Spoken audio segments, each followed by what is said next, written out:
digital marketing လို့ကျွန်တော်တွေ့ပြီဆိုရင်ဒီ၃ချက်ကိုနားလည်ရပြီအဲ့တော့သူ့ရဲ့စာအုပ်ထဲမှာတော့ဘာပြောလဲဆိုတော့ဒါစာအုပ်ထဲမှာပြောထားတဲ့အရာအဲ့တော့သူက digital marketing ဆိုတာကဘာလဲဆိုတော့ use of digital channel to market product and service in order to reach consumer လို့ပြောအဲ့ကိုရောင်းချင်တဲ့ product and service တွေကို digital channel တွေကိုသုံးပြီးတော့ customer တွေမြင်အောင်လုပ်တာ digital marketing လို့ပြောတယ်ပေါ့ဒါအရှင်းဆုံးပြောမယ်ဆိုလို့ရှိရင်ဒါပေမဲ့ကျွန်တော်ပို့ပြီးတော့ရှင်းအောင်လို့ဒါကျွန်တော်ကိုယ်တိုင်ထုတ်ထားတဲ့ definition ဘာလဲဆိုတော့ဒီမှာကြည့်ကျွန်တော်တို့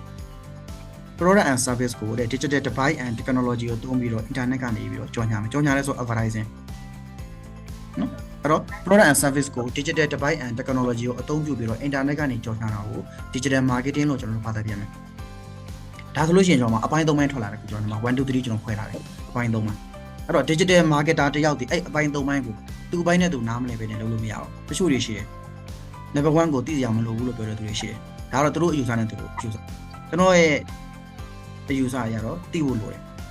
ကိုဘယ်ပစ္စည်းရောင်းနေတာလဲဥမာကိုက service ပေးနေရလား product ပေးနေရလားကိုရောင်းတဲ့ product and service ရဲ့အကြောင်း detail ကိုနားမလည်ပဲနဲ့ကျွန်တော် digital marketing ဘယ်လိုလုပ်ကြမလဲစဉ်းစားကြည့်ဘယ်လိုအမေလို့ထင်လားနားမလည်ပဲနဲ့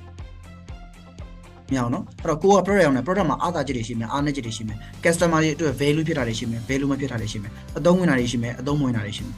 နောက်တစ်ခုဒီ product မှာ customer တွေအတွက် usage ပို့ပြီးတော့ကောင်းစေတဲ့အရာတွေရှိမယ်အများကြီးပဲဒါတွေအားလုံးကိုကျွန်တော်တို့ကမသိပဲနဲ့ customer တွေကိုကိုယ့်ရဲ့ပစ္စည်းဝယ်အောင်ကျွန်တော်ဘယ်လိုမျိုးတွန်းအားပေးကြမှာလဲဘယ်လိုဖန်တီးမှာလဲဘယ်လိုမှမရနိုင်ဘူးဒါကျွန်တော်ရဲ့ခံယူချက်ကတော့ Begin your future with ATBC.